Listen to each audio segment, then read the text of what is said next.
cumprimento a todos na graça e a paz do Senhor Jesus, amém? Amém? Graças a Deus por isso. Quantos crê que Jesus está presente no nosso meio? Amém? E realmente Ele está presente no nosso meio. E lembrando da presença de Jesus, lembrando dos louvores que fizemos, do que Yasmin falou a respeito dos nossos pedidos de oração, eu queria levantar uma oração agora. Você mesmo aí assentado, vamos levantar um clamor de oração por nossa irmã Sofia. Ela vai ter uma semana bem puxada, ela vai receber lá, ela vai fazer o risco cirúrgico, vai ter o retorno com os médicos, talvez essa semana mesmo ela faça a cirurgia. Então vamos clamar ao Senhor, ao Espírito Santo, que venha estar colocando a sua boa mão sobre todos ali, que a vontade dele prevaleça. Amém? Feche seus olhos, querido. Deus amado, Pai querido, santo e maravilhoso, Senhor, é como igreja, Senhor, como os filhos teus, através de Jesus Cristo, que nos aproximamos de Ti em clamor, Senhor, clamando a Ti as Tuas misericórdias, Senhor, sobre cada um de nós, mas em especial, Senhor, hoje nós queremos clamar pela nossa amada e querida irmã Sofia, como nós temos feito incessantemente, Senhor, como Tu nos ensinou a fazer. E clamamos a Ti que Tu esteja com ela, fortalecendo ela, dando ânimo a ela, Senhor, força a ela. E que esta semana, Senhor, seja uma semana de boas notícias, de vitória, Pai. Providencia tudo, abra as portas que precisam abrir, Senhor. Coloque a Tua mão sobre a mão daqueles médicos, que tudo que venha a ser feito, que seja conforme a Tua vontade, Pai. Opera o milagre. Esse é o nosso clamor. E que tudo que esteja acontecendo na vida dela seja para cumprir o Teu propósito que Tu tem guardado na vida dela, Senhor. Ser com ela, ser com toda a família dela, Pai. É o que eu Te clamo, Senhor, em nome de Jesus. Amém, amém, amém. Queridos, nós vamos dar continuidade nessa nossa caminhada com Cristo, onde nós estamos seguindo os passos de Jesus. E nós estamos aqui hoje, nós vamos fazer uma viagem com Jesus Cristo, uma viagem que tem um propósito a ser feito. Jesus caminhando com seus discípulos, os discípulos tendo várias experiências, como nós já tivemos também, quando estamos pisando onde Jesus pisou, prestando atenção nos atos, nas atitudes, nos feitos que Ele fez. E a gente viu as grandes multidões que cercavam Jesus, todas com muita angústias, todas passando por lutas, sofrimentos de diversos tipos, e os discípulos com Jesus aprendendo isso. Só que Jesus agora faz um convite aos discípulos. O texto sagrado vai nos dizer lá em Marcos, ele vai chamar os discípulos para... E é interessante que essa passagem tem nos 3 evangelhos, tirando João, Mateus, Marcos e Lucas. E os 3 evangelistas repetem essa mesma história. Jesus Cristo chamando os seus discípulos, um convite, vamos atravessar para o outro lado. Então Jesus faz um convite para que nós sigamos Ele nessa viagem, porque algo de muito interessante vai acontecer, essa viagem de barco. Jesus chama eles para ir lá. Lá em Mateus descreve assim, Jesus entra no barco e seus discípulos seguem a Ele. Jesus entra primeiro e é seguido pelos discípulos.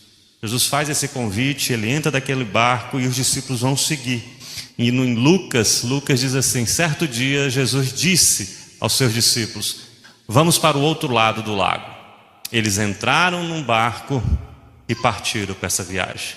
Um convite muito especial, uma viagem que os discípulos irão fazer com um propósito definido na vida deles. Porque nós precisamos pontuar aqui, como eu falei, é necessário lembrar de um detalhe histórico muito, muito importante que tem ali. Porque até aquele momento, o que Jesus havia feito, foi feito para as outras pessoas que estavam passando pelas aflições, pelos problemas, pelo sofrimento. Até então eram as outras pessoas. Os discípulos estavam ali como aprendizes, como telespectadores, vendo tudo que Jesus fazia. Eram as pessoas que estavam ali doentes, possuídas, com seus medos e suas angústias. Ali eles estavam vendo isso. Eles estavam aprendendo com essas aflições que aquelas pessoas tinham. era uma escola para aqueles discípulos, mas vai ser a primeira vez que eles vão se deparar com problemas e angústias de verdade em si próprios. Pela primeira vez os discípulos vão enfrentar a angústia. Pela primeira vez eles vão se deparar com um problema na vida deles, na vida de cada um deles. Então é algo que vai acontecer diferente agora para os discípulos. O texto vai dizer que quando eles começam essa viagem, vem sobre aquele barco, abate sobre aquele barco um forte vendaval, de modo que o barco estava sendo inundado e eles corriam grande perigo. A vida deles foi colocada em risco ali. Pela primeira vez, aqueles discípulos não eram mais os espectadores dos acontecimentos, eles faziam parte da cena, como atores principais, como ponto principal ali. E quando a gente olha isso e a gente caminha, nós nos olhamos como os discípulos de Jesus. Quantas vezes a gente vem para a igreja, escuta testemunho de pessoas, ou às vezes a gente escuta uma palavra, nossa, como essa palavra daria certo com aquela pessoa, mas vai ter um momento que nós vamos estar no centro da história. Vai ter um momento que nós vamos passar por essa tempestade. E os discípulos estão passando agora por essa tempestade. Os discípulos agora são personagens centrais desse drama da vida e da morte, sendo realizada assim, acontecendo diante dos olhos dele. É uma grande tempestade que se levanta, algo totalmente inesperado aqueles discípulos. E olham que eram pessoas acostumadas à navegação, mas a água era tão grande que vinha por sobre o barco, já enchia o barco. A vida deles estava correndo grande risco. O próprio texto descreve que eles passavam por um grande perigo.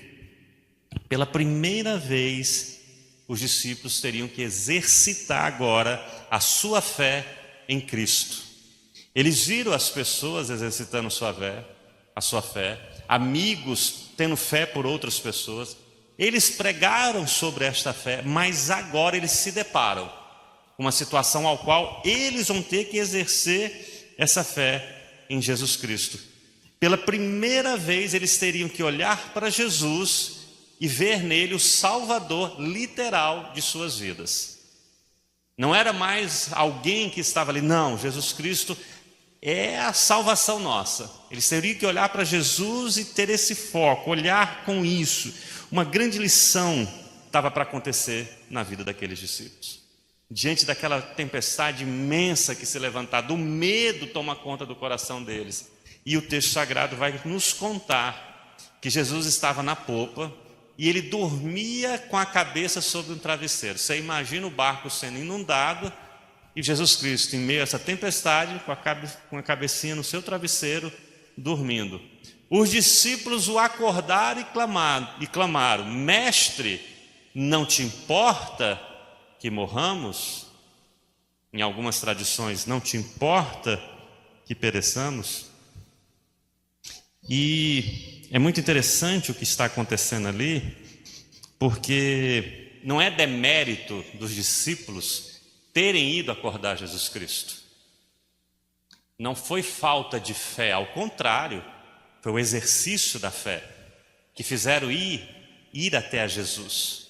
Tem muita gente que interpreta errado, tem muita gente que entende que Jesus Cristo, quando fala que eles são homens de pouca fé, quando eles estão ali e vão lá atrás de Jesus. Não, Jesus é o mestre, é o Senhor da vida deles. Não é demérito nenhum eles estarem ali acordando Jesus Cristo, para que eles fossem socorridos, porque Jesus tem essa expressão, a expressão de Deus, o socorro bem presente na hora da angústia. Afinal de contas, Jesus é o Senhor e mestre da vida deles. A grande questão não foi essa, não foi isso deles terem ido lá. A grande questão foi essa: Senhor, não te importas? A grande questão do que aconteceu no coração dos discípulos foi isso: eles terem visto Jesus Cristo e como Jesus estivesse alheio a tudo que estava acontecendo na vida deles. como Jesus não estivesse ligando. Então ele chega para Jesus e fala: tu não te importa que pereçamos? Tu não está nem aí para a nossa vida? Sério? É sério que eles fizeram essa pergunta? E será que é isso que a gente pensa quando a gente está passando pelos nossos apuros e as nossas aflições? Será que passa no coração da gente que Jesus não está nem aí para nós? Poxa, nós que somos tão certinho com tudo, eu estou passando por isso? Eu estou passando por essa luta tão imensa, tão, sabe, injusta? Eu vou morrer aqui desse jeito? Será, Senhor? Por quê? Tu não te importa, tu não está nem aí para a minha vida? Será que nós também não pensamos com Jesus, como os discípulos pensaram? Sabe, quando as aflições são fortes demais, será que a gente não pensa que Jesus esqueceu de nós? Porque a grande questão dos discípulos foram essa: pô, Jesus está dormindo aí, ele não está nem aí para nós. O cara chama a gente e nos coloca, desculpa o linguajar, nessa roubada aqui agora, neste barco, em meio a essa tempestade. E aí, tu não te importa com a gente? Tu não está nem aí para a gente? Os discípulos se equivocaram naquela colocação sobre Jesus Cristo. Quando eles vão clamar: quem é este que até o vento e o mar lhe obedecem? É porque eles não estavam tendo um entendimento de quem realmente era Jesus Cristo. Lá no Evangelho de João, lá vai nos dizer algo muito interessante. No princípio, aquele que é a palavra já existia. A palavra estava com Deus e a palavra era Deus. Ele existia no princípio com Deus. Por meio dele, Deus criou todas as coisas, e sem ele nada foi criado. Aquele que a palavra possuía, aquele que é a palavra, possuía a vida, e a sua vida trouxe luz a todos. Jesus sempre existiu. Jesus não era um personagem daquele momento, daquele contexto, daquela história. Não. Tudo foi criado por Jesus Cristo. Sem ele não haveria existência. Jesus pertence a um outro nível de existência, um outro patamar. Jesus deixa absolutamente tudo. Ele sai desse patamar de existência ao qual ele é a própria existência para vir a essa terra. Vir e nascer essa terra numa manjedoura. Ele deixa tudo. Ele é o próprio Deus. Ele cria todas as coisas. Deus cria todas as coisas através dele. Sem ele nada poderia ser criado. E ele vem aqui e nasce numa manjedoura para viver uma vida de quê? De lutas e dificuldades. Tem um pai carpinteiro, uma das profissões que mais calejava as mãos. Ele não vai ter uma vida tranquila num palácio, não. Uma luta, dificuldade cercando ele. Ele vem aqui para acontecer o quê? Para ser perseguido. Os líderes religiosos perseguiram a Jesus Cristo. Ele vem até essa terra para ser o quê? Humilhado. Ele desce do trono dele para ser o quê? Machucado. Para morrer na cruz. E tudo isso que aconteceu por amor. A cada um de nós. A cada um de nós. E aí a gente ainda pergunta: tu não te importas? Tu não está nem aí pelo que eu estou passando? Os discípulos não entenderam quem era Jesus Cristo. Eles não sabiam. Eles não estavam ligando Jesus como Messias e lembrando das profecias que havia lá em Isaías, em Zacarias, em Daniel, todos os profetas que apontavam para Jesus Cristo como o Cordeiro de Deus que tiraria o pecado do mundo, como aquele que seria moído pelo próprio Pai por amor a cada um de nós, aquele que traria sobre si a nossa culpa, as nossas enfermidades. Ele passou por aquilo ali. Como que alguém que é tudo se faz nada por amor a nós, não está nos se importando com o que passamos. Não importa o nível de dor e sofrimento que possamos estar passando. Às vezes os nossos problemas é de ordem financeira, às vezes de ordem emocional, às vezes de saúde, às vezes é algo que talvez para as outras pessoas não seja grande, mas para a nossa complexidade da nossa vida é muito pesado. Talvez o nosso problema seja um problema muito sério, um problema de saúde grave que aconteça, ou conosco, ou com alguém muito querido nosso. Mas perguntar para Jesus Cristo se Ele não se importa é sério. E essa pergunta é a nossa pergunta. Nós temos isso dentro do coração. Quando passamos por essas lutas, falo, não, Senhor, estou passando por isso, é sério, Tu vai deixar eu passar por isso, Tu não te importa que estejamos aqui sofrendo isso? O que Jesus faz, Ele vai usar aquelas circunstâncias ali para dar uma lição aos seus discípulos. Quando os discípulos fazem essa pergunta e perguntam, Tu não te importas que a gente pereça aqui? Jesus levanta, o texto sagrado vai dizer assim, o texto vai revelar assim, e Ele levantando-se, olha a circunstância à sua volta e repreende o vento e o mar, cala-te e aquieta-te. E imediatamente cessou o vento e fez-se grande bonança. Imediatamente. Fisicamente, cientificamente, isso é impossível de acontecer. Mas aconteceu. Na mesma hora. A natureza obedeceu a Jesus Cristo, porque Ele é o Criador da natureza. Ele comanda todas as coisas.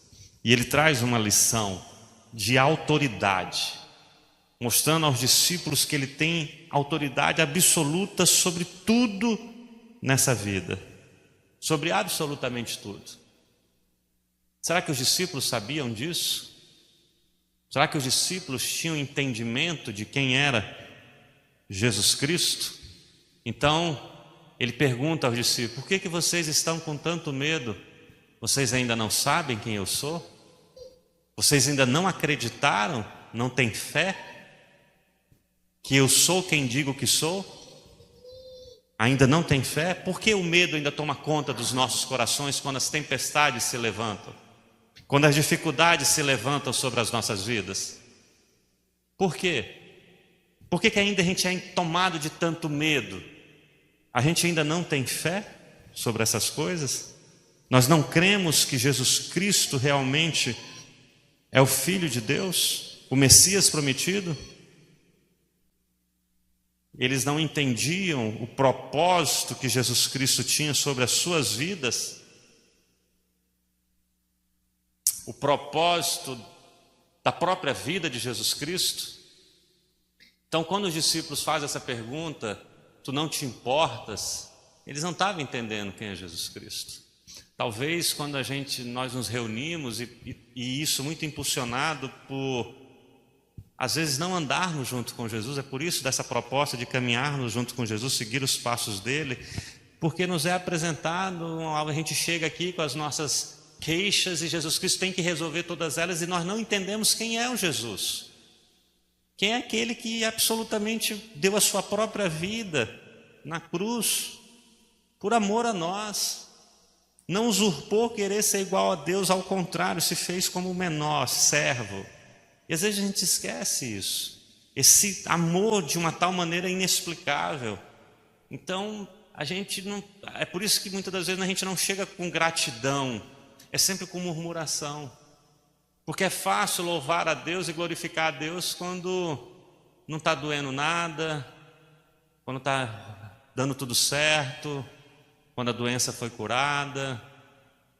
Tem um louvor que a gente louva e fala, será que as pessoas louvam de verdade? Deus é Deus. Se Ele curar, Ele é Deus. Se Ele não curar, Ele é Deus. Sério? Será que nós temos essa consciência dentro de nós? Porque os discípulos não tinham. Tu não te importa? Sério que Jesus não se importa com a sua vida, com a minha vida, com a nossa vida? Então, é uma forma estranha de olhar a tempestade, sendo que Jesus está ali. É lógico que Ele se importa. Tem um propósito em tudo isso para acontecer. Tem um propósito na vida daqueles discípulos, eles aprenderem quem tem autoridade.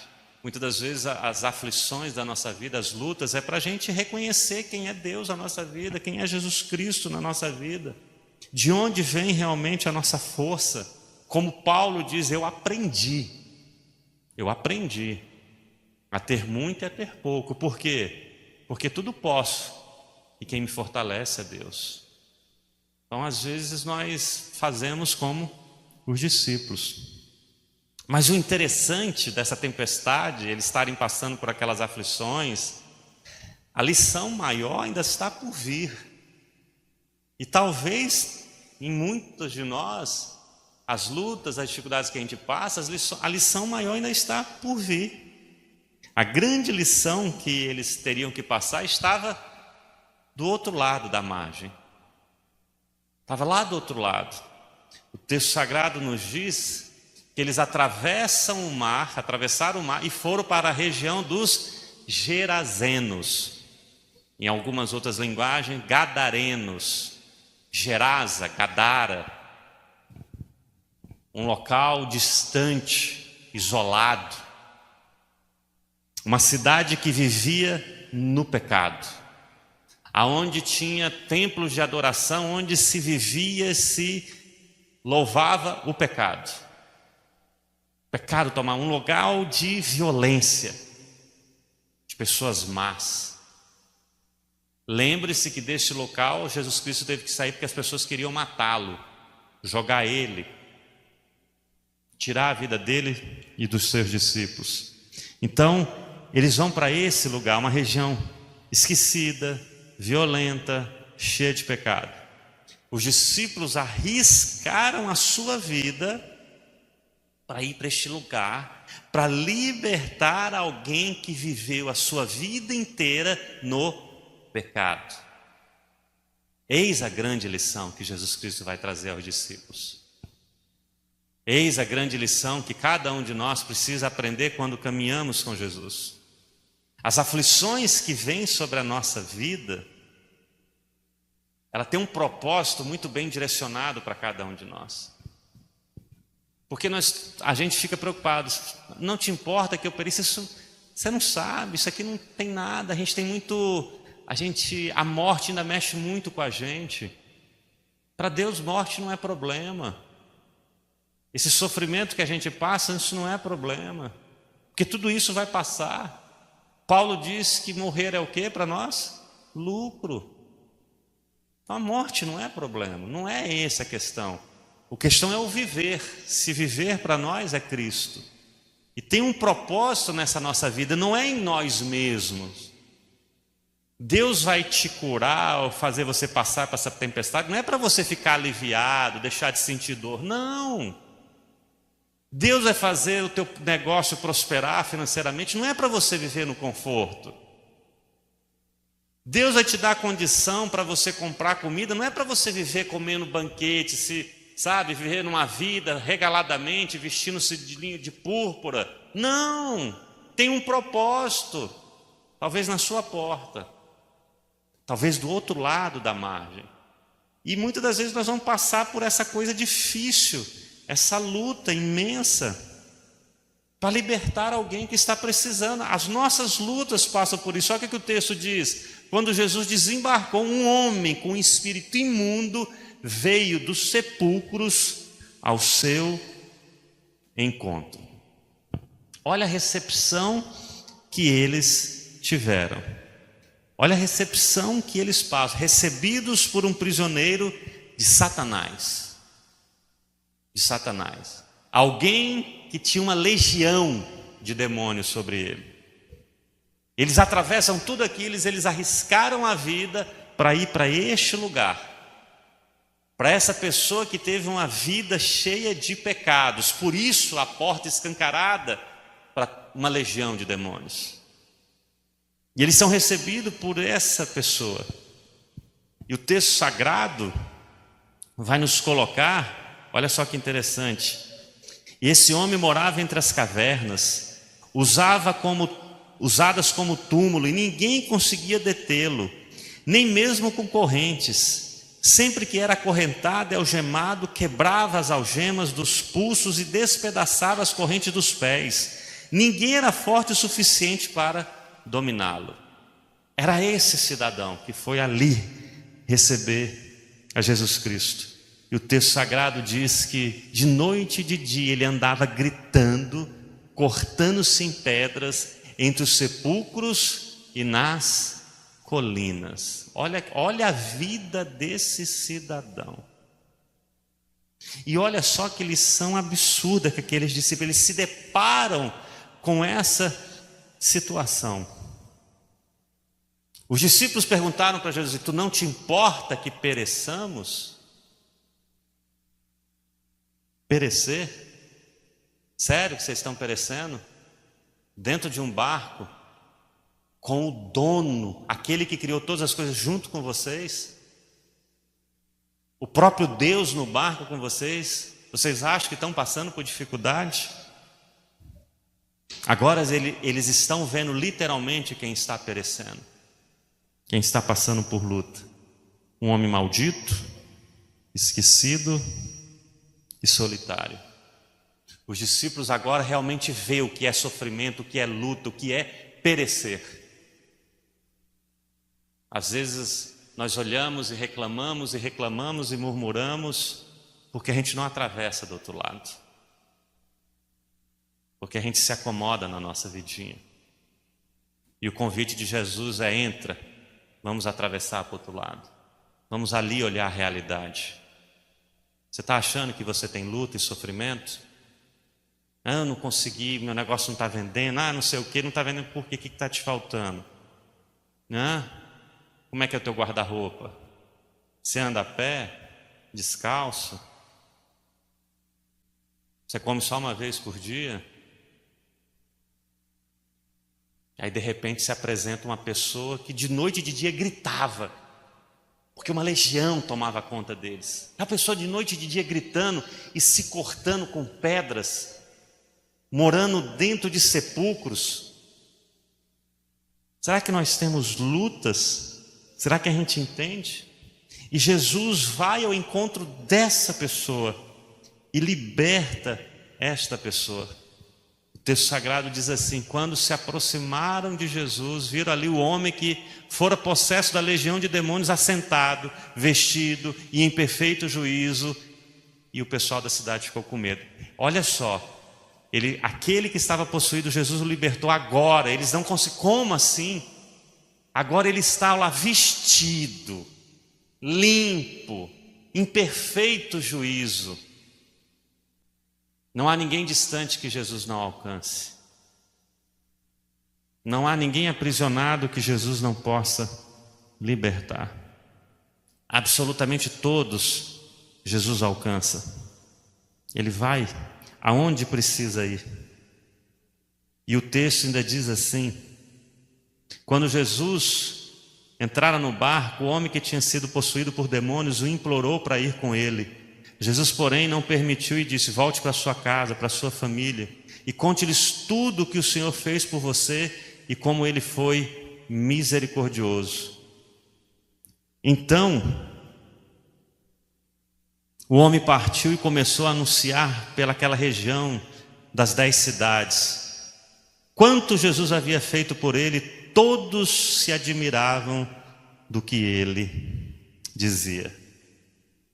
Olha só, as aflições que os discípulos passaram, olha como é que é o propósito. Preste atenção qual é o propósito. A gente entende que o propósito de Deus para as nossas vidas, a gente tem uma vida tranquila.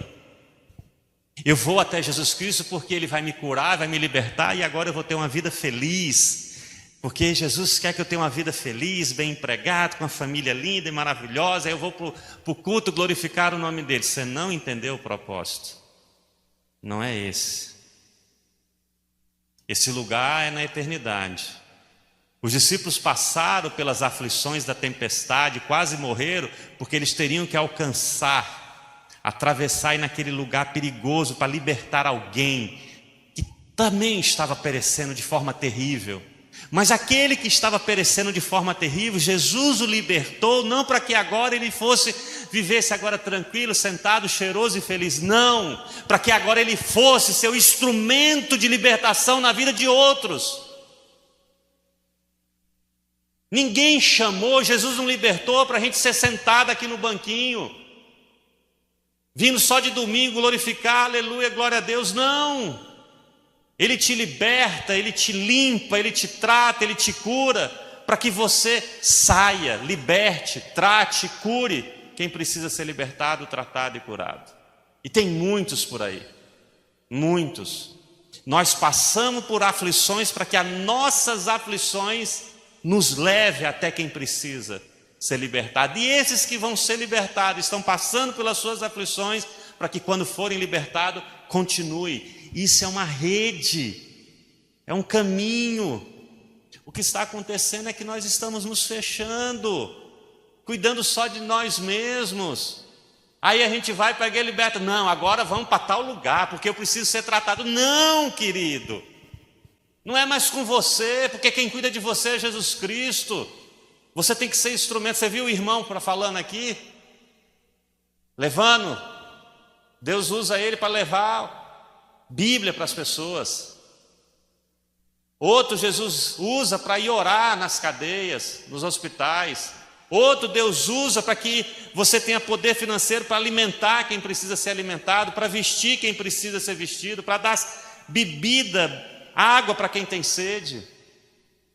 Tudo tem um propósito a ser cumprido nas nossas vidas. Todas as aflições que os discípulos passaram tinham um grande propósito: encontrar, libertar e salvar alguém que estava perdido, prisioneiro e condenado. Para que esse agora também tivesse um propósito. Não, você não vai vir com a gente, querido.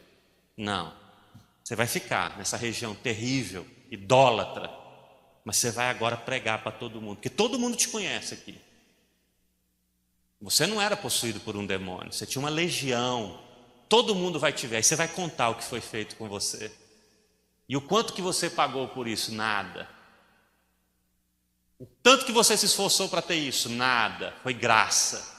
E essa graça está disponível a todos. Vá fazer a mesma coisa com todos. Vá ali levar essa libertação a outras pessoas.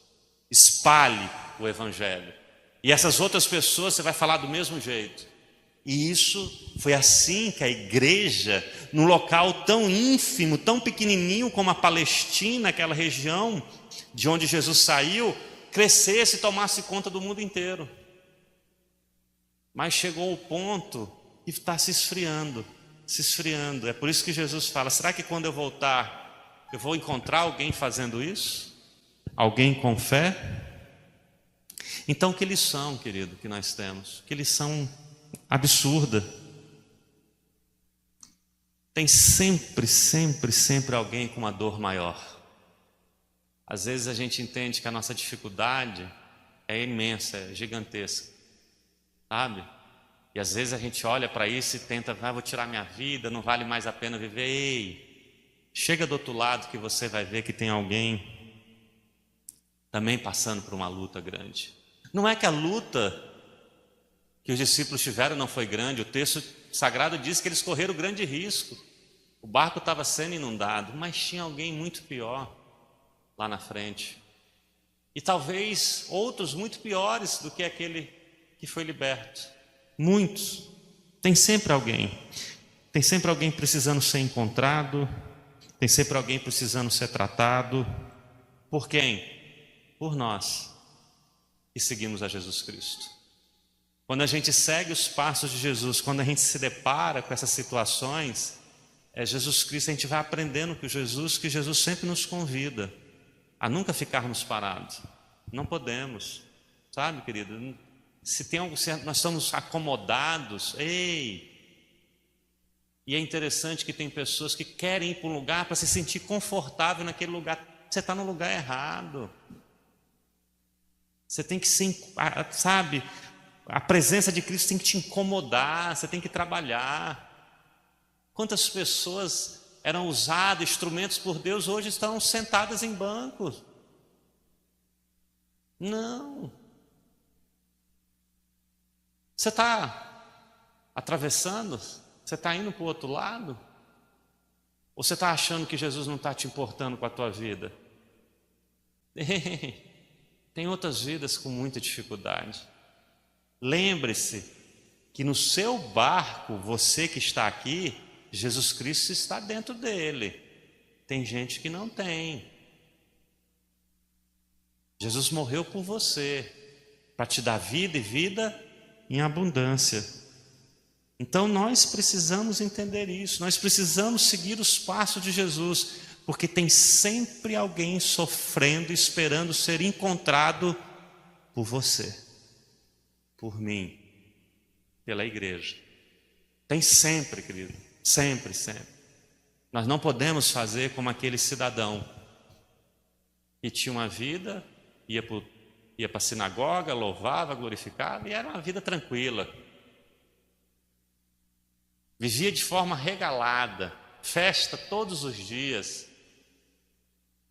Vestia-se com a melhor roupa possível, comia o melhor que tinha, mas ele se esqueceu de sair na porta da casa dele.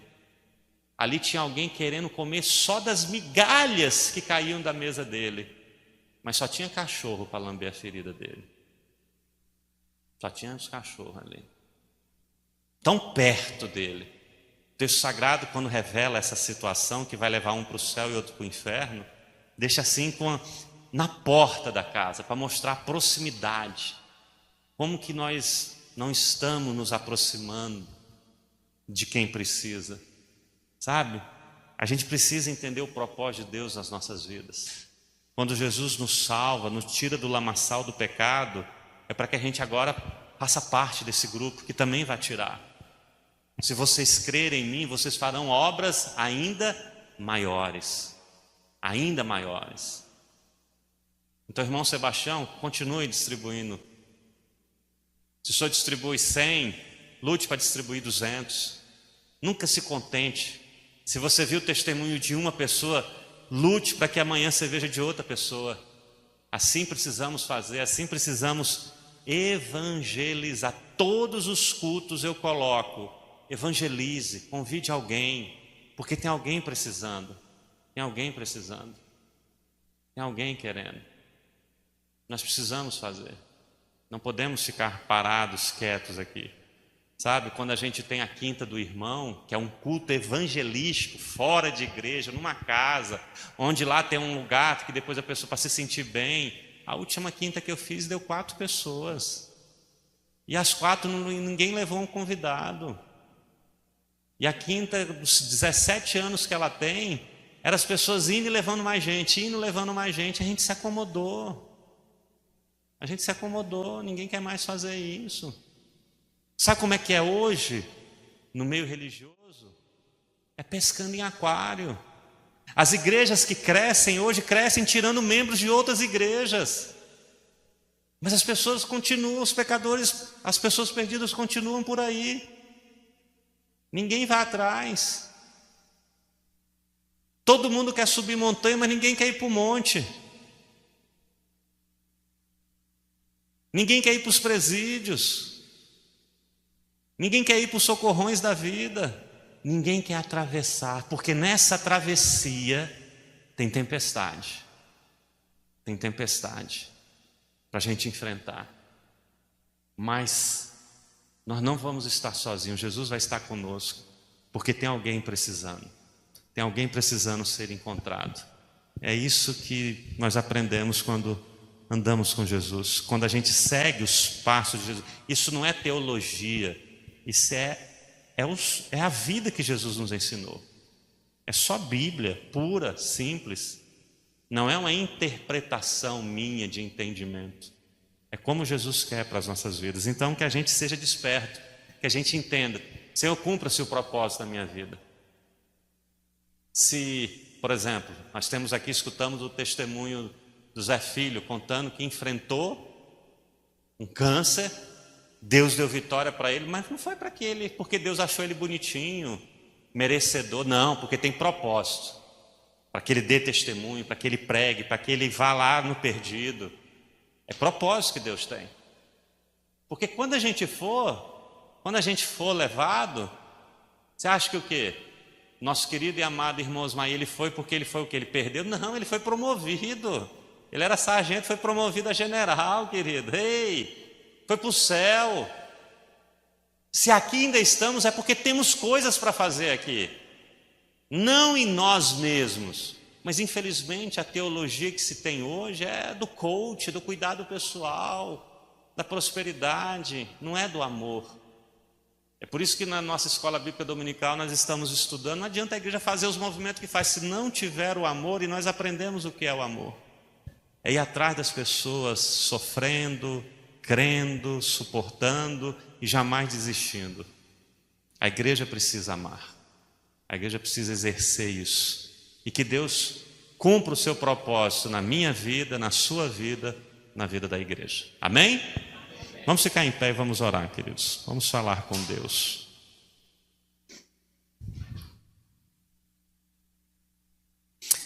Deus Pai querido, santo e maravilhoso, Tu conheces o coração de cada um de nós que estamos aqui, Senhor. Tu sabes, Senhor, essa palavra, ela fala de uma forma na minha vida, ela fala de outra forma na vida do irmão, mas que ela venha surtir o efeito que tem nas nossas vidas. Que verdadeiramente Tu cumpra o Teu propósito nas nossas vidas. Que tudo que possamos estar passando seja para cumprir, para que o propósito que Tu tem para as nossas vidas seja cumprido, Senhor. Que as nossas vidas sejam um instrumento na Tua mão de libertação a tantos oprimidos que tem por aí, Senhor. Que as nossas mãos sejam mãos, Senhor, que venham ali tratar, curar, Senhor. Que o nosso esforço, a nossa capacidade de trabalho seja para que nós possamos ter recursos para ir atrás daqueles que têm fome, têm sede. Que a nossa pessoa, os nossos braços sejam para abraçar aqueles que estão solitários, tristes, abandonados, Senhor. Nos use, Senhor, como instrumento. Não importa que tenhamos que atravessar o mar, não importa que tenha uma tempestade no meio, Senhor, sabemos que Tu estás conosco, Senhor. Sabemos que Tu te importa com as nossas vidas. Tu não morreste, Senhor, para que nós perecêssemos, mas para que nós tivéssemos vida eterna, Pai. E para isso, Senhor, para que sejamos instrumento, para que nós possamos libertar tantos que estão aprisionados por legiões. Esse mundo está aprisionado. Por isso que o Teu texto diz que as portas do inferno não prevalecerão contra a igreja. A igreja tem força para isso. Nos usa, Senhor. Nos fortalece, Pai. Que nós possamos ter a força, Senhor, de levarmos a Tua palavra escrita, como os gideões fazem. Que nós possamos levar, Senhor, a Tua palavra através do nosso gesto, do nosso abraço, do nosso cuidado. Que nós possamos sair do nosso lugar de conforto, Pai, e irmos para esses lugares que muitos não querem ir, Senhor. Mas é onde nós precisamos ir, Pai, para que aqueles que sejam prisioneiros sejam libertados e possam fazer parte desse exército também, Pai. E que a Tua igreja cresça, Senhor. Não, Senhor, em quantidade, mas em qualidade, de verdadeiros adoradores que o adorem em espírito e em verdade. Sê conosco, tenha misericórdia das nossas vidas, e que essa misericórdia passe de cada um para cada um, Pai. É o que eu te peço e te agradeço, em nome de Jesus, Pai. Amém, amém, amém. Podeis assentar, queridos.